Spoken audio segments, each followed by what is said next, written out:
Hi friends, welcome to my channel. இன்னைக்கு Sunday சமையல் நம்ம வீட்டில் என்ன சாப்பாடுன்னு பார்க்கலாம்.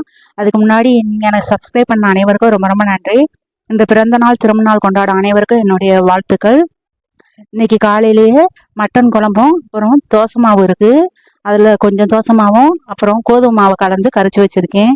தோசை மாவு கம்மியாக தான் இருந்துச்சுங்க, அதனால் கோதுமை மாவும் தோசை மாவும் போதுமான அளவு கலந்து வச்சுருக்கேன். இன்னைக்கு மட்டன் குழம்புக்கு நம்ம எல்லாமே பொருள் மசாலா பொருள்லாம் வறுத்து எடுத்துக்கிடுவோம். மிளகு, சீரகம், அப்புறம் சோம்பு, பட்டை, கிராம்பு, அன்னாச்சிப்பூ எல்லாமே போட்டு வத்தல் எல்லாம் போட்டு நம்ம எப்பயும் வறுக்கிற மாதிரி மசாலாவுக்கு வறுத்து எடுத்துருவோம். இன்னைக்கு சண்டே சமையல். உங்கள் வீட்டில் என்ன சாப்பாடுன்னு சொல்லுங்கள். இன்னைக்கு ஆடி 18ஆம் பேருக்கு எல்லாத்துக்குமே எல்லா வளமும் கிடைச்சி நல்லபடியாக இருக்கு. வாழ்த்துக்கள். இங்கிட்டு குக்கரை வச்சு இதுலேயே நமக்கு சின்ன வெங்காயமும் சோம்பு போட்டு எல்லாமே போட்டு தாளிசம் பண்ணிக்கிடுவோம். மசாலாலாம் நல்லா வறுத்து எடுத்தாச்சுங்க. வறுத்து எடுத்து அதுக்கப்புறம் மிக்சியில் போட்டு நம்ம அரைச்சி எடுத்துருவோம். இன்னைக்கு அச்சய திருதி, இது அச்சய திருதியா ஆடி 18ஆம் பேருக்குனோடனே நிறையா பேர் தங்கம் வெள்ளியிலலாம் பொருள் எடுப்பாங்க. 18ஆம் பேருக்கு நல்ல நாள்னு சொல்லி. ஏன்னா வருஷத்தில் ஒரு தடவை எடுத்தா அது நமக்கு வருஷம் ஃபுல்லாக நிறைவாக கிடைக்கணும் ஒரு ஐதீகம். இங்கிட்டு குழம்புக்கு தக்காளியும் போட்டு வதக்கி எடுத்தாச்சு. ஞாயிற்றுக்கிழமைனாலே பிஸியாக இருக்குங்க. உங்கள் வீட்டில் இன்றைக்கி என்ன கறியா மீனா என்னன்னு சொல்லி எனக்கு கீழே கமெண்ட் பண்ணுங்கள். இப்போ மட்டனெல்லாம் போட்டு அதையும் வதக்கி எண்ணெயிலே வதக்கி எடுத்துருக்கேன். இப்போ நம்ம வறுத்து வச்ச மசாலாவை அரைச்சி அதில் ஊற்றி ஒரு 10 விசில் கிட்ட விட்டு எடுத்துருவோம். காலையில் சமையல் பண்ணி எடுத்தாங்க குளிக்க போகணும். காலையில் என்ன பிள்ளைகள்லாம் பச்சையோடு இருக்கும், அதனால் தோசை மாவை சுட்டு விட்டு இந்த மட்டன் குழம்பு வச்சிட்டோம்னா எல்லாம் சாப்பிட்டுக்கிடலாம். அதனால் காலையில் மட்டன் குழம்பும் தோசையும் சுட்டு கொடுத்துட்டா எல்லாரும் சாப்பிட்டுக்கலாம். அதுக்கப்புறம் மத்தியானம் என்ன சாப்பாடுன்னு பார்ப்போம் வாங்க. இப்போ தோசையும் கோதுமை மாவு கொஞ்சோண்டு இட்லி மாவு இருந்துச்சு, தோசை மாவு. அதில் ஒரு 2 கப்பு கோதுமை மாவு தேய்ச்சி தான் சுட்டுக்கிட்டு இருக்கேன். அது காணாதில்ல, அதனால். அன்றைக்கி காலையில் நீங்கள் என்ன சாப்பாடு, மத்தியானம் உங்கள் வீட்டில் என்ன சாப்பாடுன்னு சொல்லி எனக்கு கீழே கமெண்ட் பண்ணுங்கள். தோசையை விட்டு நல்லா நான் எப்பயுமே 2 கல் வச்சு சுட்டு எடுத்துருவேன். அப்போ தான் ஈஸியாக வேலை முடியும்னு. நமக்கு தோசை சுட்டாலும் கால் வலிக்க தான் செய்யும், இட்லியை வச்சாலும் கால் வலிக்க தான் செய்யும். இட்லியை வச்சா பாத்திரம் சேருங்க. தோசை சுட்டால் எவ்வளோ நேரம் நின்று நம்ம சுட்டுக்கிட்டே இருக்க சொல்லுங்கள். சுட்டு சுட்டு கொடுத்தா தோசை அதே மாதிரி அவங்களுக்கு சுட சுட கொடுத்தோன்னு வச்சுக்கோங்களேன்.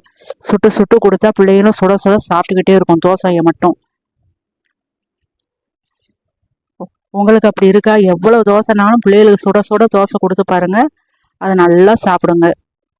2 வேலையுமே நமக்கு கொஞ்சம் கஷ்டமான வேலை தான். இட்லியை வச்சாலும் பாத்திரம் சேரும், தோசை சுட்டாலும் நின்றுக்கிட்டே சுடணும். 2 கல்லுக்கு 3 கல் கூட வச்சு சுடலாம் போல, அப்படி இருக்குங்க. இப்போ பாருங்க, மட்டன் குழம்பு ரெடி. மல்லிச்செடியெல்லாம் போட்டு பரிமாறிடுவோம். தோசையை வச்சு கொடுத்துருவோம் பிள்ளைகளுக்கு.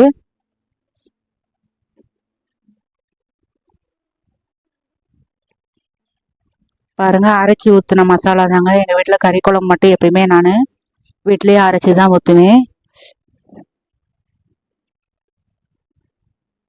இங்கிட்டு தோசை சுட்டு வச்சாச்சு. இப்போ என் பொண்ணுக்கு தட்டில் வச்சு அவளை கொடுத்தா அவள் சாப்பிட்டுக்கிட்டு இருப்பா.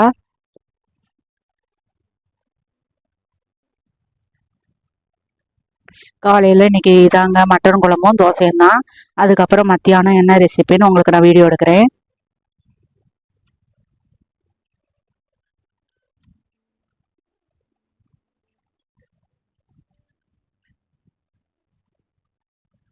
நீங்களும் வாங்க எங்கள் வீட்டில் சாப்பிட்றதுக்கு. காலையில் சாப்பாடு சாப்பிட இப்போ மத்தியானம் வேலை ஆரம்பித்தாச்சு. பாருங்கள், மத்தியானம் ஏன்னா காலையில் வச்ச மட்டன் குழம்பு இருக்குது, அதை லைட்டாக சூடு பண்ண வச்சாச்சு.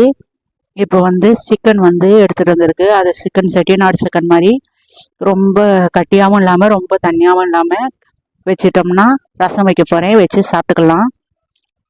நம்ம மசாலா அரைக்கிற மாதிரி எல்லா மசாலாவும் போட்டு வறுத்து எடுத்தாச்சு.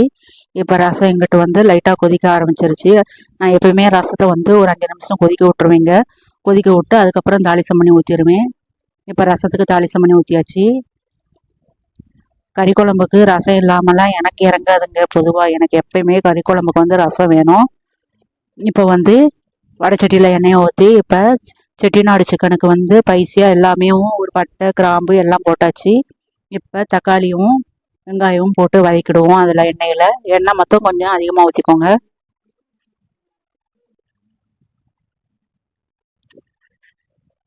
இப்போ சிக்கன் அப்படியே போட்டு அந்த எண்ணெயிலே பிரட்டி எடுத்துருவோம் சிக்கனு.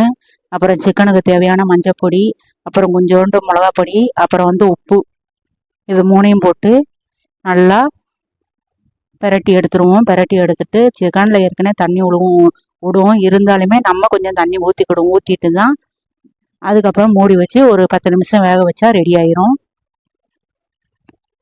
இன்றைக்கி காலையிலைக்கும் மத்தியானமுக்கும் எங்கள் வீட்டில் இதாங்க.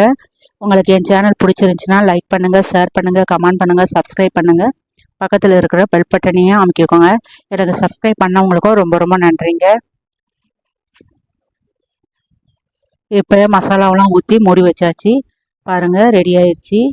நல்லா எண்ணெய் பிரிஞ்சு சிக்கன் வந்து செட்டிநாடு சிக்கன் ரெடிங்க. கடாயில் வச்சாச்சு செட்டிநாடு சிக்கன். இல்லைனா குக்கரில் வச்சுன்னா வேலை முடிஞ்சிடும். இன்றைக்கி கடாயில் வச்சுருக்கேன்னா வடைச்சட்டியில். இங்கிட்ட ரசமும் ரெடி. இன்றைக்கி எங்கள் வீட்டில் சண்டே சமையல் இதாங்க, சிம்பிளானது. சிக்கன், செட்டிநாடு சிக்கன், அதுக்கப்புறம் ரசம், காலையில் வச்ச மட்டன் குழம்பு இருக்குது, அதை ஊற்றி சாப்பிட்டுக்கிட வேண்டியதுதான். அதை சூடு பண்ணி வச்சிட்டேன். அங்கிட்டு சாதமும் வடித்து வச்சிட்டேன். பிடிச்சிருந்துச்சின்னா லைக் பண்ணுங்கள், கமெண்ட் பண்ணுங்கள்.